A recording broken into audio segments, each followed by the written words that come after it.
Hello, and today we're going to be talking about the USCCB Joy of the Gospel Convocation.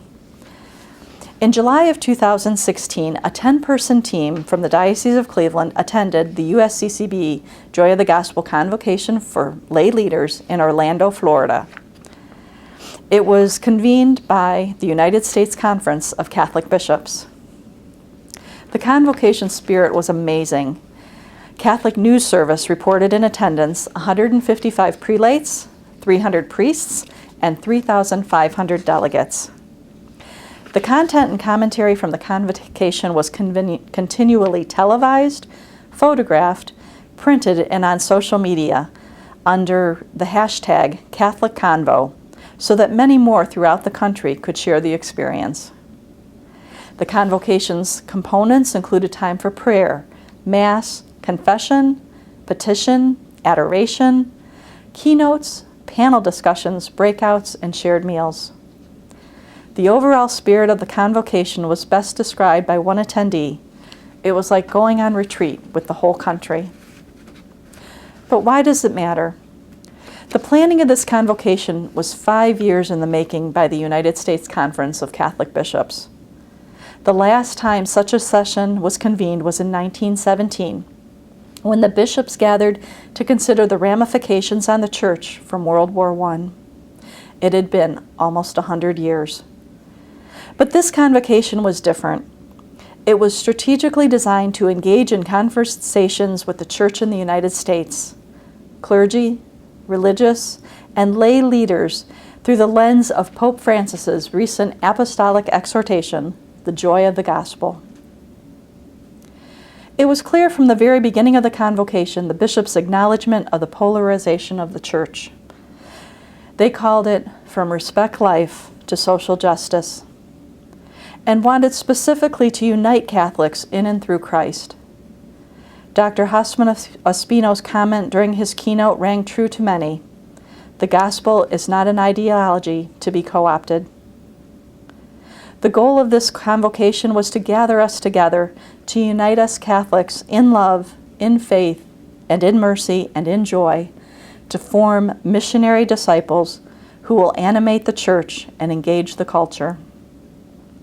Following the convocation, we each had an opportunity to pray and consider the themes and how we can live them wherever we are, at home, church, or in the community. And I invite all of you to join in with us in doing that. The themes of the convocation were unity, landscape and renewal, work and witness, and a spirit of mission, and each day was focused on one of these. And it seemed to be that no church topic was left untouched. The first day was about unity. It focused on the beauty of the diversity of the Church. The challenge in this is looking beyond another's outward appearance of culture or socioeconomic status, and instead looking to find the Spirit of Jesus within one another. From the keynote speaker we heard, anyone who has eyes and ears should listen and see the diversity in the Church, and see they are not a threat, but they make the Church richer and more beautiful. And while pointing to the stage of beautiful flowers, indicated, like these diverse tropical flowers gathered around the altar, they make it more beautiful. There was extensive time given by the bishops to Latinos and the upcoming Encuentro. Masses and petitions were proclaimed in many different languages. And from the breakouts of the day, the resolve for unity was, love is challenging, more challenging than any religious rule. And be mercy, become mercy. Mercying is a verb. The next day was focused on the landscape and renewal of the Church. We discovered that the landscape of the evangelization is a mission field. We are called as missionary disciples to go to the peripheries, and the call to lay leaders from Pope Francis is to proclaim the gospel with confidence, with hope, and with joy. From the keynote we heard, the peripheries may not be what you think. It's easy to think of the homeless or those on the other side of the tracks as a geographical periphery. However, we must also look at cultural and sociological peripheries as well. From the breakouts, we discovered that the peripheries are within our reach. They may be the people in the pews. The church has always been present on the peripheries. Jesus came to comfort the afflicted and afflict the comfortable. On the topic of diversity, one attendee stated, the key in embracing diversity and going to the peripheries will be teamwork, with collaboration among lay people, clergy, and diocesan staff being a priority. The next day we talked about work and witness.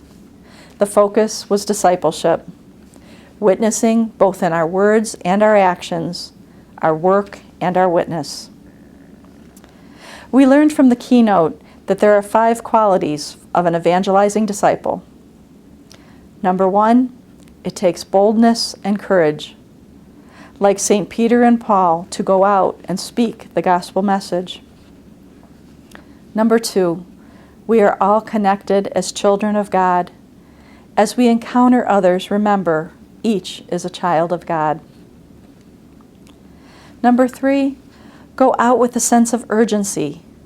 Be like Mary and go in haste to share the good news of Christ.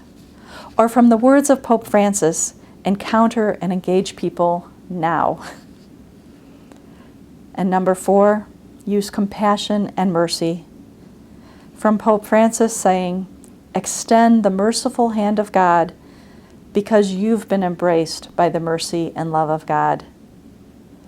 Do not judge the other on where they are going or what they are doing. And number 5, do it joyfully.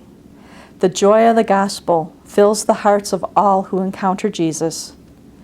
Nowhere does it say that a disciple is to be a sourpuss.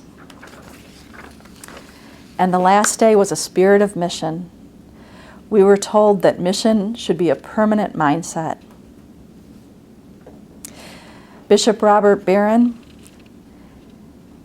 was unable to attend, but used his technological abilities to Skype in with his keynote, telling us that the principles of truth, goodness, and beauty are 3 essential ways to share the gospel message. We attract others to the faith through the beauty of our faith. We share the foundations of our faith through its truth, and we lead others by our goodness.